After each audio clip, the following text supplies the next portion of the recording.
Hi,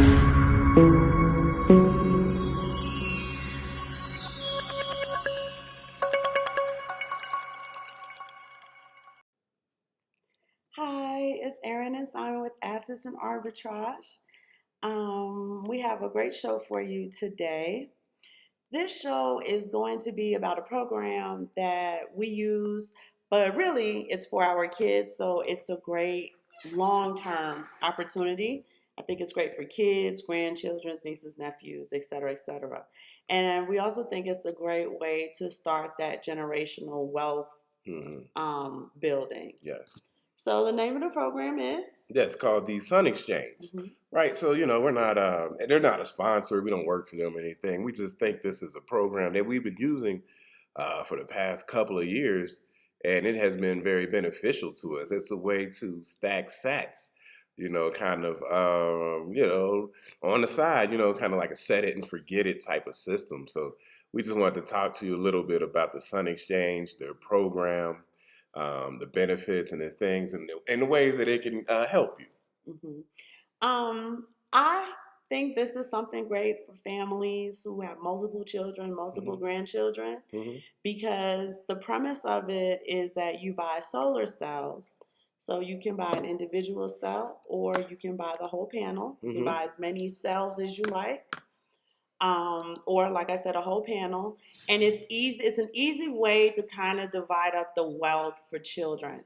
So Hmm. if I bought X number of cells, in our case, it's just easier for us to buy whole panels. Hmm. So this panel for this project, the projects are typically in South Africa. Yeah, I'm about to get into that right there. You want me to Okay. read? I'm going to just read the technical part. So I'm on their website. It's called thesunexchange.com. So what we have here is basically they have their mission statement. So I'm going to read this mission statement. Okay, so we at the Sun Exchange believe sunshine is one of humanity's most valuable yet underutilized resources. So not only can solar energy sustainably power hospitals, schools, community organizations, businesses, and factories, it can also drive entire industries and economies. Solar dramatically reduces carbon emissions and air pollution. It has also quickly become the most affordable source of electricity. However, financial obstacles continue to hinder solar adoption, especially in emerging markets, right? So, in these emerging markets, places that are in Africa that receive, 300 plus Mhm. days of sunshine a year, there are obstacles in trying to convert the solar energy into something sustainable. So enter the Sun Exchange, they say, the world's first peer-to-peer solar leasing platform. Mhm. So through the Sun Exchange, anyone anywhere in the world can own solar producing cells and build wealth by leasing those cells to power businesses and organizations in emerging markets. So, with installations, maintenance taken care of by the Sun Exchange, carefully selected installation partners. So, the Sun Exchange says that they leverage financial innovation and power of the crowd to drive sustainable energy development and make the environmental, social, economic benefit of solar accessible and affordable for all. So that is great. So what they're saying, right? Let's simplify that. They're basically saying they have the opportunity Mhm. for solar energy, and what they want to do is they crowdfund it. Like she said, you could buy solar panels. I believe if I want to get this right, and I'll double check me on this. Solar cell takes 144 solar cells to make Mhm. one Yeah. panel. To make one panel. So, and if you notice what they said in there, they're looking at things like schools, factories, hospitals, things like that to help the community. So actually, once you purchase the cells, and then you have it's generating energy, you're actually helping the community, right? You're helping the communities, and so it's a way that you can build wealth through the sun. The sun is going to shine. You will be paid. Your excess will be paid out in Bitcoin. And, and we're going to talk more about that. Did you want to say anything? No, I was just saying that the point that I was making before Mm-hmm. is you can buy like this cell is for this child or Mm-hmm. this panel is for this child and so on and so forth. It's a great way to invest in the child's future by getting that return on investment in Bitcoin for them. Yeah. So we're going to just go. I'm still on the website, thesunexchange.com.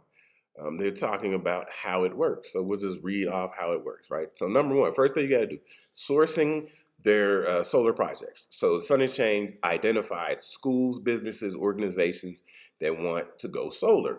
And then their solar engineers work with the local construction partners and carefully evaluate proposed solar projects, ensure that they meet their core criteria, economics, technical viability, social and environmental responsibility. So that's the first thing they do, is trying to source out a project.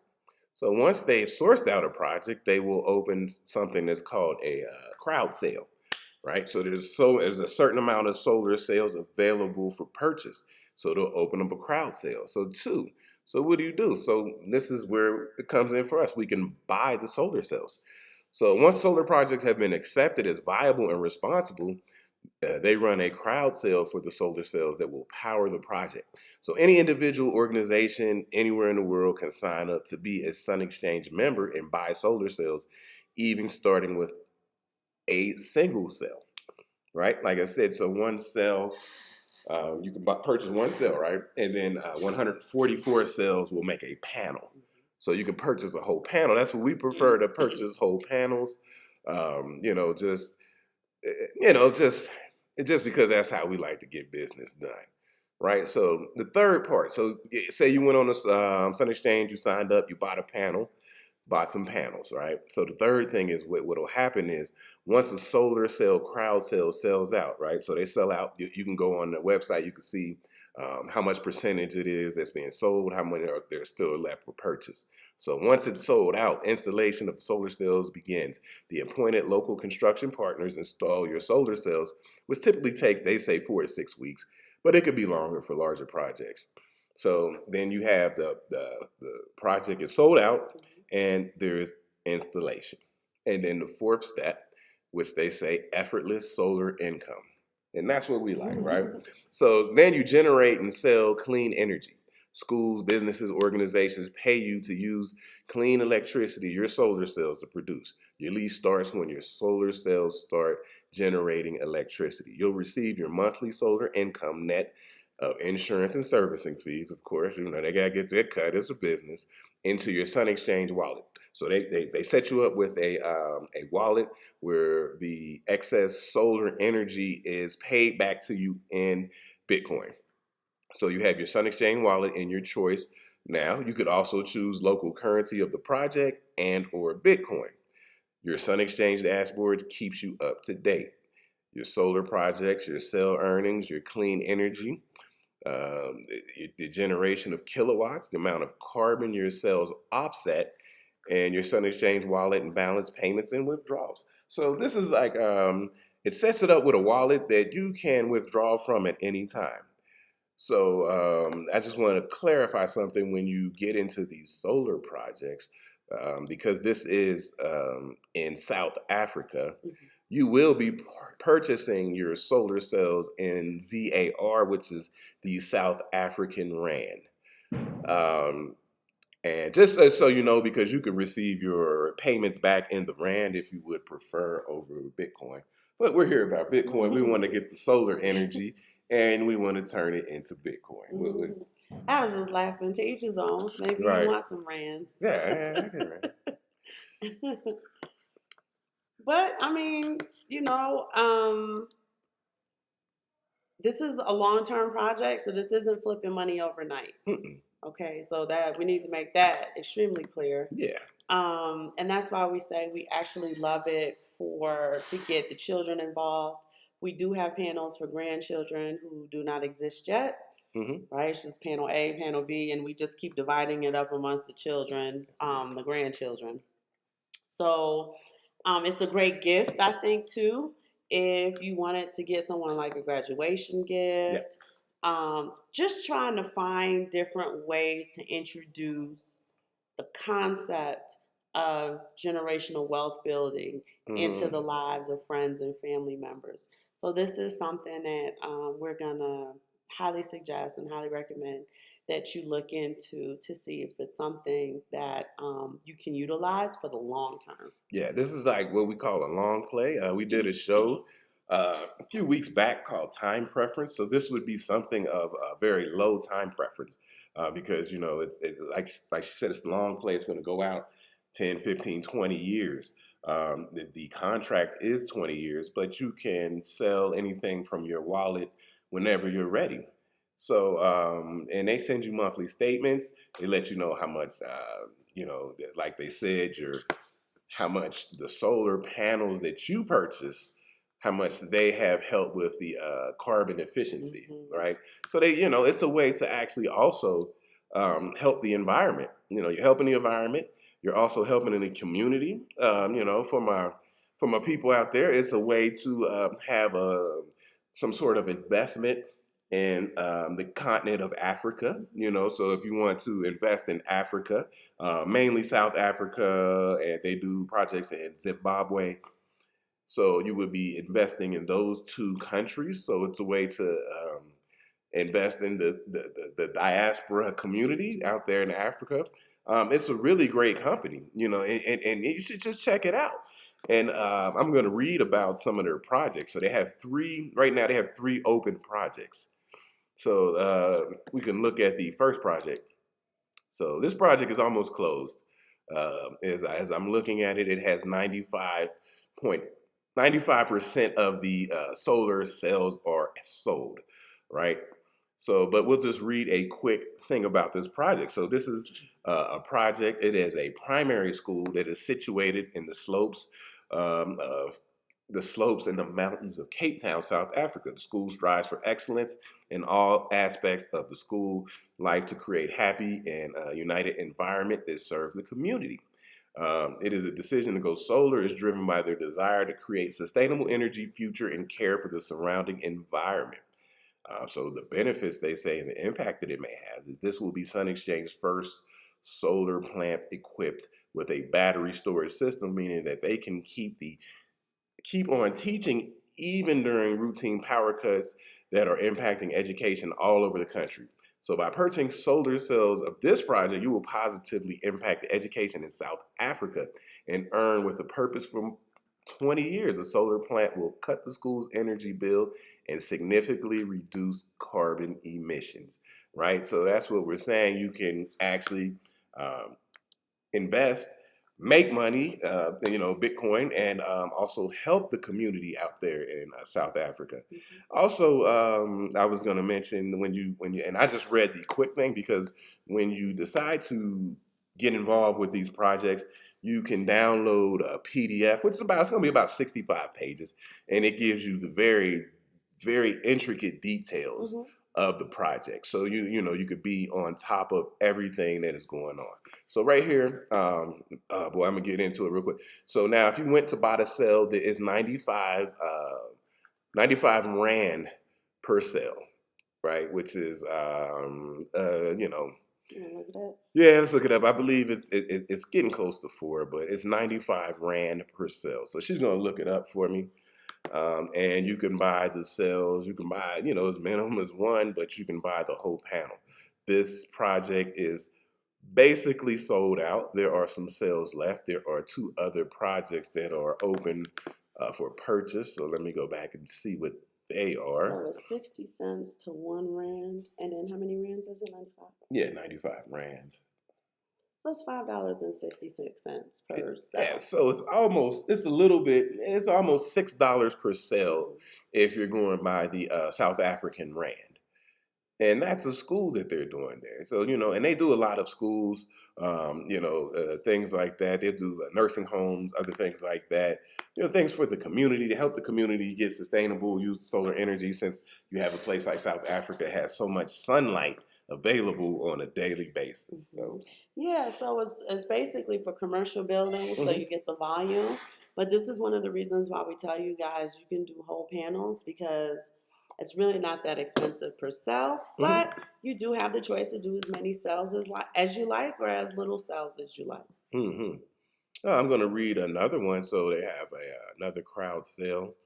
So let's read this because this is a different type of business. but we will read about it. So now what you have a project. So this is phase 2 of a place called Caru's Fresh Solar and Energy Storage Crowd Sale. So, and the first Sun Exchange members, this is the second phase. So this is the second phase where people, while construction is already underway, gives you limited opportunity to purchase solar cells already waiting on site to be installed, with completion scheduled to be in the end of August 2022, the end of this month. So Carew Fresh operates a farm whose history spans 5 generations. The Carew Fresh brand was established in 2019. It is now pioneering a saffron producer in South Africa and leading brassica producer. Additionally, there with 1,200 sheep on site, primarily used for wool grazed on harvested land. So this is a farm, right? This is what this is. This is a farm that is trying to get solar sustainability. They have a team of 60 plus farm workers. They say that they brave the dry and hot, unpredictable climate and grow, harvest, export cauliflower, broccoli, cabbage, butternut, spinach, and saffron, the world's most valuable spices that grow best in dry climates.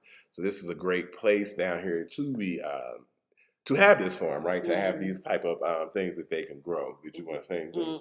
Okay, so the solar and storage project will enable its plant to extend and reach the impact of South Africa and beyond. It would allow Carew Fresh to continue its sustainable farming methods without challenges of unreliable electricity sources in the region. And so I just want to stop right there. Now we live in Mexico, and this is South Africa, but we are familiar with all the places we live of unreliable electricity sources, right? You're going to have these problems in other countries. The electricity will just go out for a certain amount of time. The sun's out, it's not raining, no storm, it's just gone, it's out. What would you say? Also, because this is a farm, and a lot of their irrigation methods are going to be electric. Um, the machines that they use to sort or clean or basically process the agriculture in order to export it is going to require electricity. Yes. So it just helps to kind of keep the intermittency of that down, because when there are outages or brownouts or whatever it is we want to call them, that is going to cost them time, which costs them money. So it's just a more efficient way for their agricultural process to be developed and to later export. Yes, indeed. So we'll read a little bit more. So for Carew Fresh, sustainable farming means taking care of their land, environment, and their workers, which is important. Their solar cell project will establish Carew Fresh as a proceeding for medium, independent, non-corporate farmers to seek sustainable and alternative ways to farm without heavily relying on centralized electricity. So that's what she's saying. It cuts down the overhead, right? Because if you can get solar, you don't have to pay the local electricity company. You get a little bit, I don't say free energy, but if you have to purchase the solar cells. So, and really that's what it's about. It's about you purchasing solar cells and leasing them to these organizations, and all the excess energy is paid back to you in Bitcoin. And that's the important thing. So I bought plenty of panels for us, but my oldest son, I bought some panels for him, right? And I put it in his name, because when you go to purchase them, you have to be 18 years or older, right? So the excess sales that we have are for our younger children, but I cannot put them in their name until they are 18. Now he is 18. Well, he's over 18 now. He has his own solar panels and different projects, right? So that's why I say it's a long play. It's something like we say, set it and forget it. This is something we're going to purchase our dollar cost average, our Bitcoin weekly, no matter what. But this is something I don't have to think about. Sun shining, we're making Bitcoin off the sun, off the energy coming from the sun. And also, it's a situation where our children, grandchildren, Mm-hmm. are going to have Bitcoin when it's most needed. Like Mm-hmm. Bitcoin is a big deal to us, but the world doesn't quite understand it yet. Yeah. So you're just in the like collection phase, Mm-hmm. kind of like the ants. You know the story of the ants and the grasshopper. Yes, How the indeed. ants spent all summer long gathering up the food because winter was coming. They didn't need the food Oh, during the summertime. what do you mean winter was coming? Winter is coming. I Oh, keep okay, trying to tell I was y'all, gonna winter say is coming. winter was coming. So you're gathering up your food, your storage and stuff. You don't Yeah, need it now during the winter. during the I mean during the summer. Yeah, during summer, the right? summer. Just excess. You don't even have any place to store it. And then the grasshopper comes dead middle of winter because he's been playing all summer. He doesn't have any Bitcoin. Yeah. He doesn't have any, chestnuts or whatever these grasshoppers eat. But it's basically saying our children are too young to see the writing on the wall for their economic future. Yes. Yes. So, as their parents who have brought them into this world, it is important for us to take on the responsibility to make sure that they have the economic stability they need for Hmm. the time they're going to need it.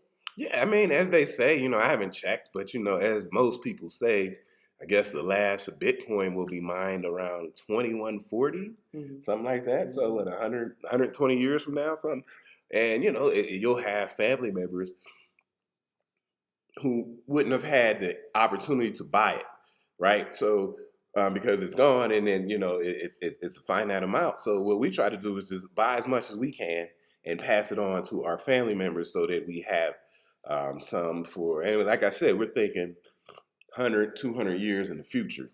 Things that you will not probably, not probably, things you will not see the returns on, but you still have to do it for your progeny and your family and your lineage and stuff like that. So I'm going to read this last paragraph about this project, right? So what they have is they have an off-grid solar installation. This project marks a turning point for Sun Exchange members to address energy security and reliability and turn into more predictable income.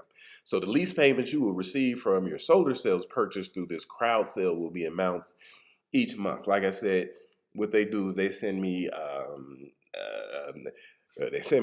how much I have made through the solar excess and how much in Bitcoin. They send me this statement every month. The lease rates will increase 2% above the inflation each year, so your earnings will become increasingly valuable over time. So this is a great Mm-hmm. program. I mean, really, you're earning Bitcoin from the sun, which is quite interesting. I think I mean, if the sun's out there shining Mm-hmm. and you're earning Bitcoin, I mean, look, what's better than that?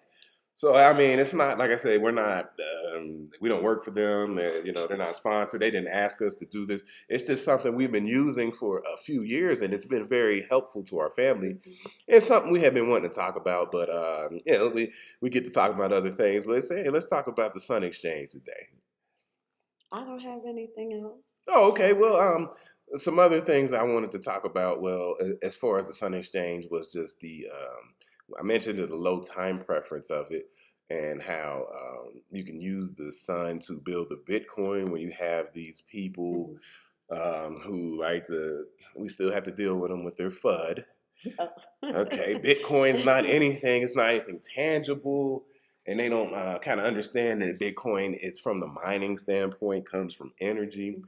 You have these what's going on over there in El Salvador. They're going to have these volcano bonds, Oh but yeah. they're also mining Bitcoin using the geothermal volcanic energy, right? And so when they say, well, Bitcoin's not anything tangible, I say, well, it's the energy. And that is just taking advantage of the energy that would be wasted that's not being used for anything in particular. And they're finding a way to mine the Bitcoin with the geothermal volcanic energy. And that is very innovative of them. Mm-hmm. That's very innovative of them. And, that's why we like El Salvador. We will be going back.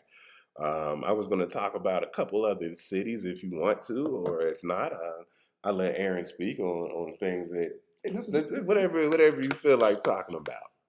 As far as the cities go, No, just talking about the Sun Exchange and what we can get out of it and how your experience has been with it. like I said, I'm all for my children. I think too that Black people Mm-hmm. haven't had the. I want to choose my words carefully because I don't want to say the wrong thing, but we haven't had. I'm going to say the opportunity to create plans of wealth for Mm-hmm. our children, Okay. Yeah. right? It is typically something that the dominant society has on the forefront of their mind. Mm-hmm. When we have children, when we're raising children, when we're Mm-hmm. cultivating children, Yep. we're typically in survival mode.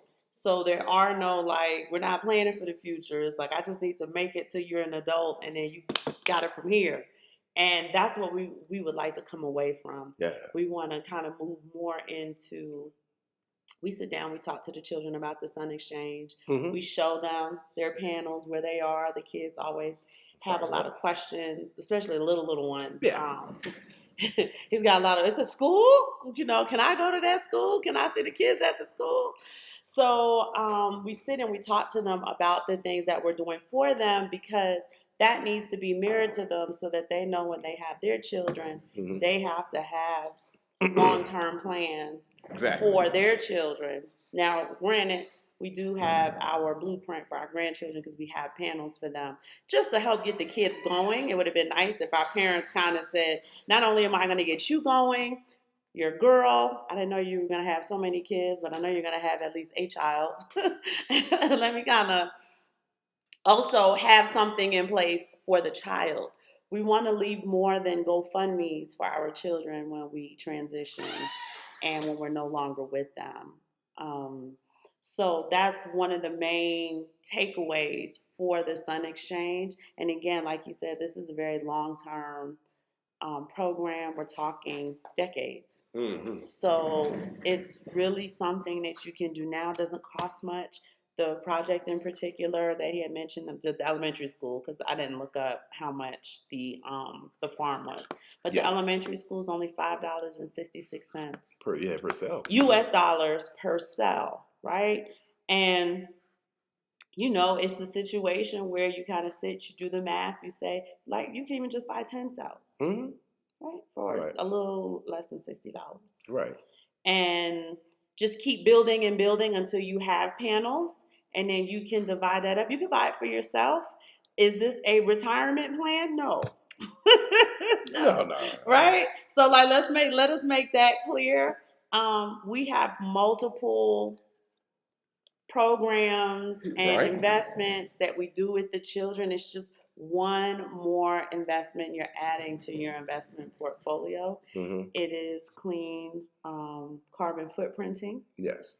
It is supporting. I know it's South Africa. It's still a Black community, It is, regardless of and you how white it will, might actually be. no, But and because you will have different projects, and like I said, in Zimbabwe mm-hmm. and stuff like that. So, it's getting down there. It's just it's a newer company, and they're trying to expand out, Mm-hmm. and it is a way. It's Africa. Yeah, you can. It's a way that you can support. A lot of people ask us about investing in Africa and stuff like that, and so this is one way that you can invest in Africa. And it's a global investment. Mm-hmm. So you absolutely want to add these type of global investments to your portfolio.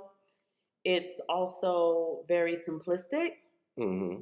Not a lot of charts and the complicated, there are real complicated aspects of investment, understanding the technicals and the flags and this and the that and the third. This is very, very simple for people who are not into all of the technicals. Mm-hmm. It is the simplistic way for you to do some long-term global investing. Yeah, it's really a kind of a secondary way to dollar cost average. So that's why we like it, most definitely. So check out the Sun Exchange. Mm-hmm. Now I want to go into some things. I want to go into some things that I didn't get to talk about last week. We'll just clear that up. And what we talked about last week, we talked about Bitcoin Beach, right? Yes. We talked about Bitcoin Beach last week, and all the things that were going on. So as the week went on, I came across some other articles that I would have liked to have talked about in that show. But we'll talk about them now. We got a little bit of time. We ain't gonna be here too long. We got a little bit of time, so we want to talk about something that I just came across. So now this is Bitcoin. This is going to be Bitcoin Valley. Mhm. So this is in Honduras. The country of Honduras launches Bitcoin Valley in a tourist town called Santa Lucia, right? So, and what it is I'll just say it's pretty much the same thing.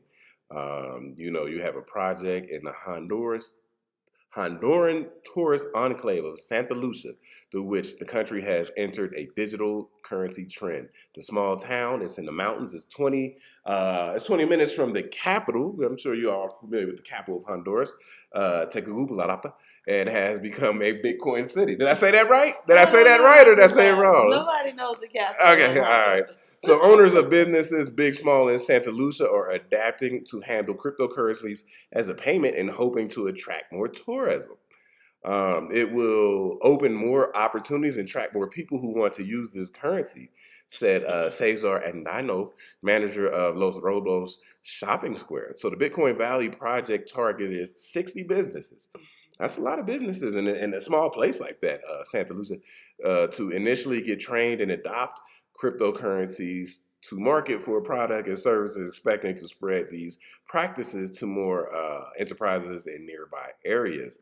The initiative was jointly developed by Blockchain Honduras organization, the Guatemalan cryptocurrency exchange consortium CONCAX, the Technological University of Honduras, and Santa Lucia's municipality.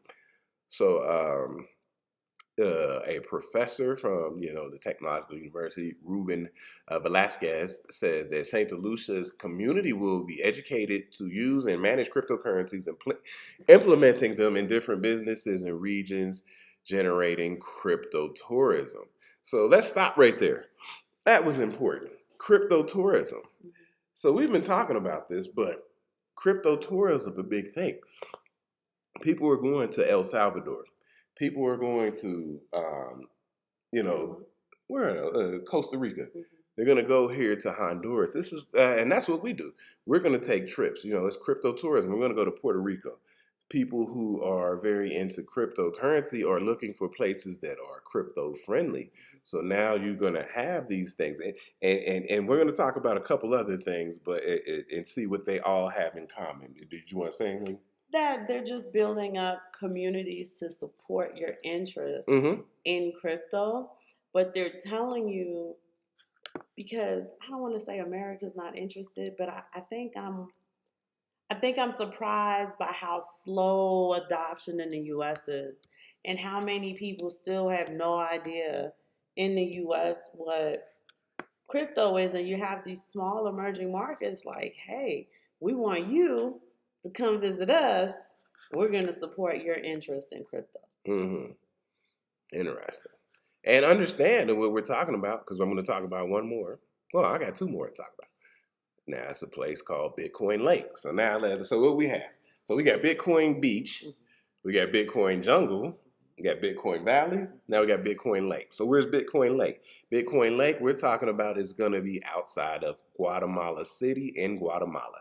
So Bitcoin Lake, but as they say, Lago Bitcoin, it's a project in Guatemala that seeks to replicate the experience of El Zante, which is Bitcoin Beach in El Salvador, their neighboring country. And that's important. A tourist destination that became a pioneer in accepting cryptocurrency long before the president created it into law. So what does that mean? The proximity. If you guys are familiar with Central America, these places that we name are in close proximity to each other, right? So it's like, as Max Kaiser used to say, it is, what was that term he used? I haven't heard it in a while. Game theory? Game theory. There you go. Thank you. Thank you for the assist. Game theory. Right? So, one country does something, and then a country next door says, well, we got to do it too. We got to do something. And then the country next to them says, well, we got to do something too. This is game theory playing out in Central America. So this is Guatemala, right? So they're going to want to try to get, some kind of tourism going down to Guatemala. I'm not sure if people go to Guatemala like that just to go on vacation and things. We They don't, but they will now. They will. We have been to Honduras. We have never been to Guatemala, but we might have to put it on the calendar. Let's get on down there. So you got to have a man. His name is Patrick Melder. He's the founder of the Bitcoin Lake Project. He spoke with Bloomberg about the cryptocurrency in the town of Guatemala in the highlands of the shores of Lake Atitlan and the countries. So Lake Atitlan, it's kind of like from what I can understand, it is a lake that is surrounded by mountains, like a tourist town. So all these things do have that same thread. They are finding tourist towns so they can get people to come there with tourism. Because if you look, none of these Bitcoin places are in the main cities, right? Like we said, Bitcoin Lake, Bitcoin Beach, Bitcoin Valley, Bitcoin Jungle. These are all in small tourist towns. So they're starting there. But I Okay. think that the rationale behind that is they understand how scary Americans are when it comes to cities and other countries and crime. Yes. So it's a marketing tactic that they're using in order to assuage your fear of crime in the city and feel more comfortable and relaxed to spend money. Because at the end of the day, they want you to come to spend money. Yes, we're going to set up a Bitcoin community for you. We want to establish a network along, just think of Bitcoin as a fire, and this fire is sprouting up in all of these different areas, but all within, like you say, a very close proximity to each other. Yeah. The idea is for you Americans with status, come, bring your money, bring your family, bring your friends, and spend money here, right? Because when Americans vacation, we consume. Yes, indeed. Right? We have the reputation of excessive consumers. And at the end of the day, that's really what it is that they're trying to tap into. They're trying to tap into your wealth. So while they're trying to tap into your wealth, you have the opportunity to seek and discover arbitrages along the way. But just kind of understand they are telling you in 1,000 different ways, but really in just one way, that you are the world's wealthiest people, whether you feel like you're wealthy or not. Yeah. You have status. Whether your country thinks that, you're nothing but a low grade, whatever. Other countries are saying, we are going to treat you like the king and queen you are because your bank account says that you are the world's 10% wealthiest. Just depending on what you got going on, you may be the top 1% wealthy in the country you're visiting. Guatemala is a very small country, depending on how much income you have in your bank account. We're not talking assets. We're not talking investments. We're talking how liquid you are. Yeah. You may be a top 1%er just rolling in the airport. Like I done brought up the GDP of the whole country just by flying into the airport. So just kind of understand that Simon brings up all of these new places with their Bitcoin location is what I'm their initiatives and things like that. That is really, they're telling you, you have the wealth, you got the juice, and we want you to bring some of that juice over here. Right, and like we said, we always bring this up about arbitrage. It's not for everybody. We understand everybody. And if you told me you don't want to live in Guatemala, I get it. But it may be somebody who does want to live and willing to live in Guatemala and get the arbitrage. And so that's why we bring it up all the time, different places that are giving out different incentives for Bitcoin investors, right? I mean, this is a community. So we mentioned it earlier, crypto tourism. I know that's not a word that people use a lot, but it's real, right? If these places are offering you incentives and things that you can come over and do, and you are a crypto investor, then these are places that you would be willing to check out and just see. And like I said, you don't have to live there 12 months out the year. You might just go over there and get a little something. You might be able to get some property. And it's like we said earlier, game theory is playing out within Central America because you see one country after another. And I've heard things about Panama. I mean, I have to get back into there. It's another country in Central America that may be looking to do some kind of Bitcoin initiative. So now we're going to go to the motherland. Let's go to the motherland. And I'm sure you guys are probably familiar with this, but the Central African Republic adopted Bitcoin as legal tender.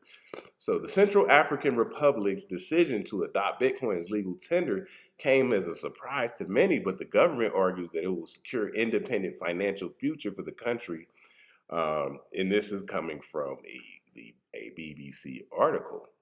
The president seemed to be following, he's kind of like the way he was talking about it, kind of cryptically, like Elon Musk, right? But this is what's coming. The CAR, as it is, Central African Republic, is the second country in the world following El Salvador to adopt Bitcoin as legal tender. It is a nation that is mineral rich. It is ranked as one of the poorest in the world. So there you go. Look at that dynamic. So a nation that's mineral rich, but it is the poorest country in the world. One of the most poorest countries. You want to say anything? No, I just they pick and choose how Yeah. they wanna. They pick and choose how they want to present the wealth of a country, but I'm sure they're in there digging and digging and digging and mining. Mm-hmm. So this is the Central African Republic. So now, once again, we got another place that we can take a look at.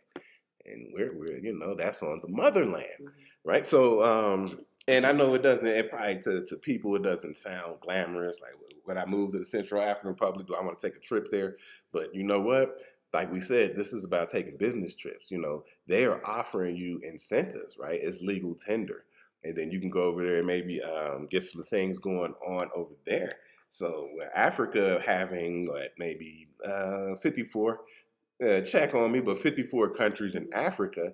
If you get game theory playing out over there, then it'll start to spread like wildfire throughout the countries. And you know what's going to end up happening? Mm-hmm. America's going to get left behind.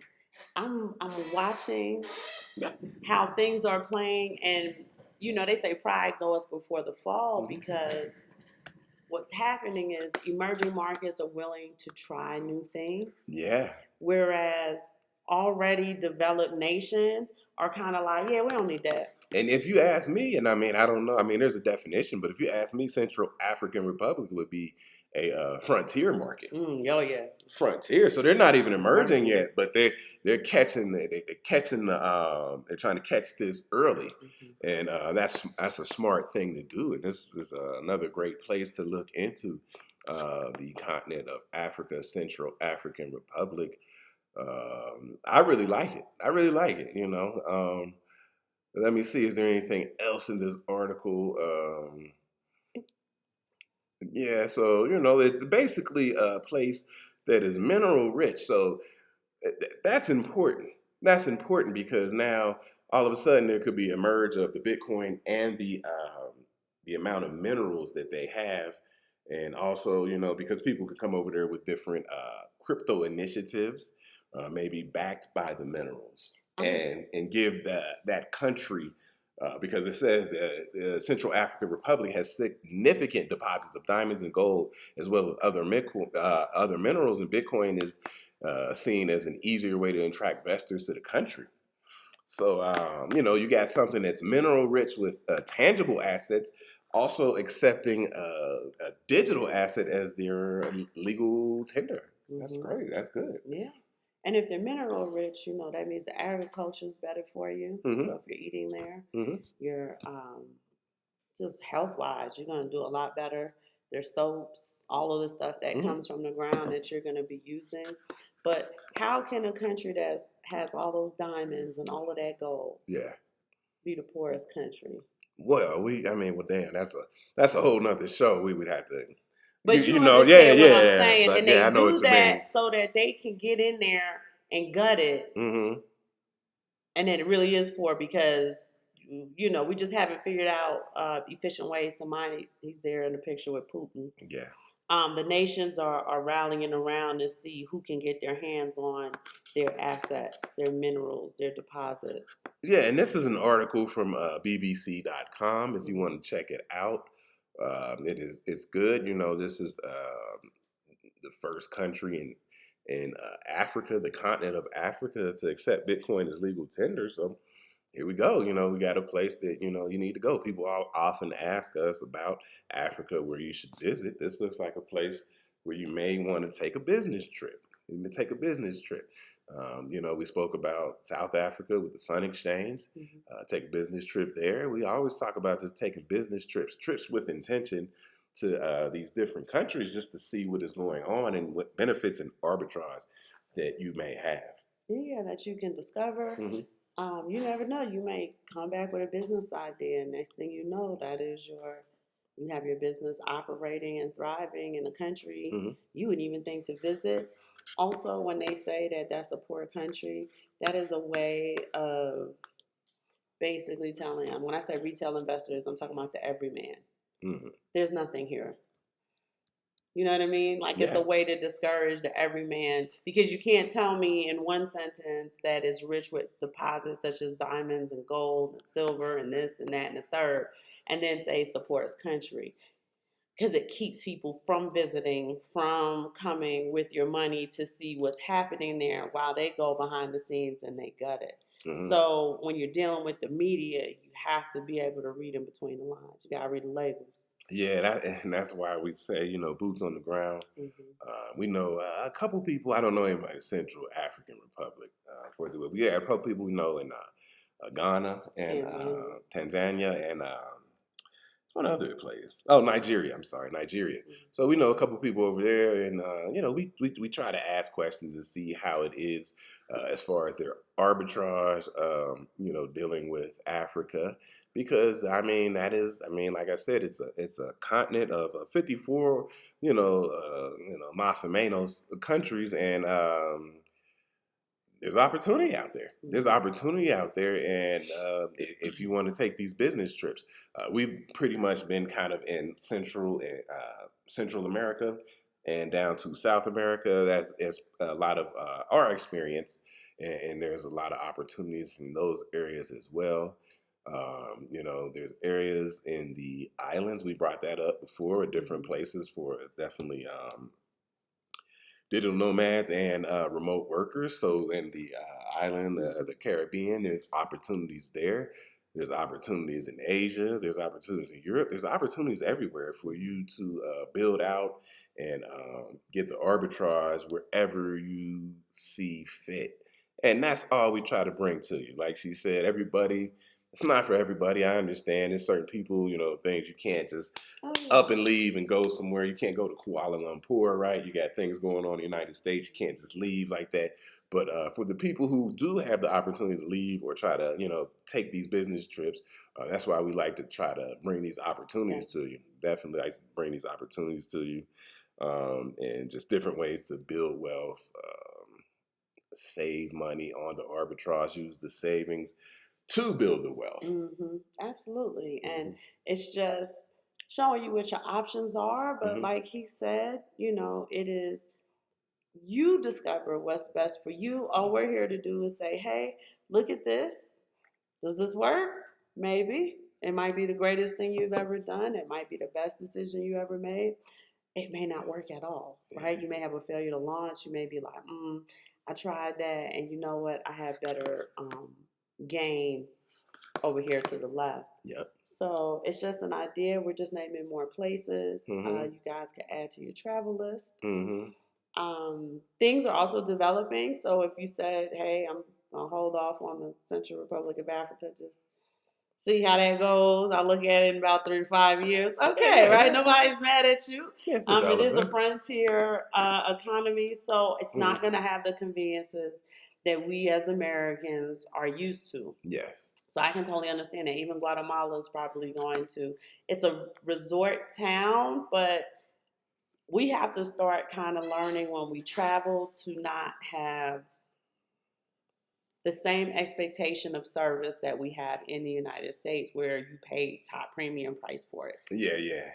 Right? And it's a level of sacrifice. It's saying, I'm going to be a little bit uncomfortable so that maybe later on in life, financially, I can be very comfortable. Or I see, I was able to transfer wealth to my children where I can transition in peace. right? I'm not Yeah. like I'm dying. I'm on my deathbed, and I'm like, oh Lord, what am I gonna do with these kids? They ain't got their stuff together. You can, do what you need to do in peace. You can go to the next realm in peace.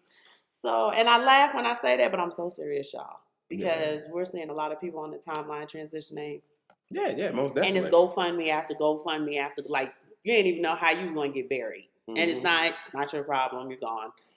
But we want to start coming away from that. We want to start having wealth to transfer, or at least just have enough wealth to take care of you when you're not here anymore. Yeah. I mean, yeah, because I mean, I don't want to go too far off topic, but what she said, we had mentioned this in shows a long time ago. It was about having your paperwork in order, right? And just making sure, and it's even more. It's even more important in another country, right? Because a place like where we live, you got to make sure that if something happens to you tomorrow, that you're ready. You're ready. Whether you got to send, a body home back to the United States, or you're going to just be buried in another country, but something that you just need to have in order and be ready for. It's just part of the whole life portfolio But even process. Yeah. if you have a medical crisis, you have to have the money to take care of it Hmm. so that you're no longer in crisis. Right. And in other countries, that is a heavy cash.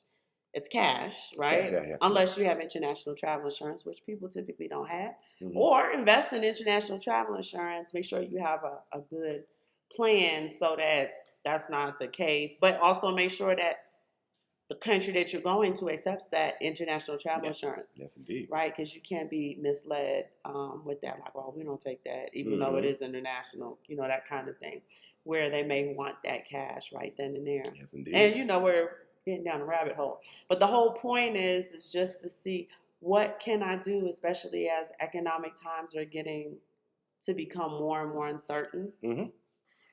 Um, this is going to be probably one of the first generations in a long time when a lot of families are going to be living together. Yeah. You're going to have multiple extended family members living together because the cost of living is going to kind of spiral out of control. Yeah, it's skyrocketing. So that is, like we said, I think we said before, this is the first generation. We have so many adults actually living with their parents. These countries that we mentioned, they don't sound like much, and I understand that. But these are places that 20, 30 years from now, we spoke about this, can turn into Dubai, can turn into Singapore, right? Singapore wasn't much, Dubai wasn't much. All of a sudden, boom, now these are like some of the richest places in the world. So you might sit on a place like El Salvador, Guatemala, Honduras, Costa Rica, and it might not be much today, Central African Republic, but 30 years from now, these could be some of the richest places in the world because they made an early investment as emerging markets in Bitcoin. So that's something, that's why I say take a look at them. Take a look at them. If you could have got in early on Singapore wasn't really a great place to be back in the day unless you was Love Me Long Time. But we ain't gonna go there with that. But now it's a financial hub for people for 6, 7, 8 figure investors. Same thing with Dubai. Like I said, your brother goes to Dubai. It's a great hub for investors and people who are trying to build up and out. But 25, 30 years ago, Dubai wasn't. Nobody was really talking about trying to go out there to the desert in Dubai. So yeah, you may not want to go to Bitcoin jungle, but it may turn into something. This is getting in early, and you will probably benefit from it over the long run. So that's why we just bring these places up. It may not be your favorite place to live, right? You may rather live somewhere else, somewhere that's already established, but there's opportunity in these places, and that's what we want to bring up, the opportunity. So the people who are daring enough to go try to take these opportunities, they're out there. They're right there. They write articles about them all the time. We stood on them. We're like, okay, there's a new opportunity here. We're going to go check them out because we want to see about the opportunity. Right. Yes, indeed. But that's it. Kept y'all longer than I thought I would. I am on the mend, you guys, so you're only going to get one show this week. I'm just going to tell you up front. Mm-hmm. I do want to thank everybody who has been rallying for me. I'm feeling a bit better. I still need to rest and kind of recuperate and stuff, but we love y'all. Please like and share our content. Mm-hmm. If you guys have questions, you know the email address. Simon, especially, is on top of that as well. And we will see y'all next week. Bye.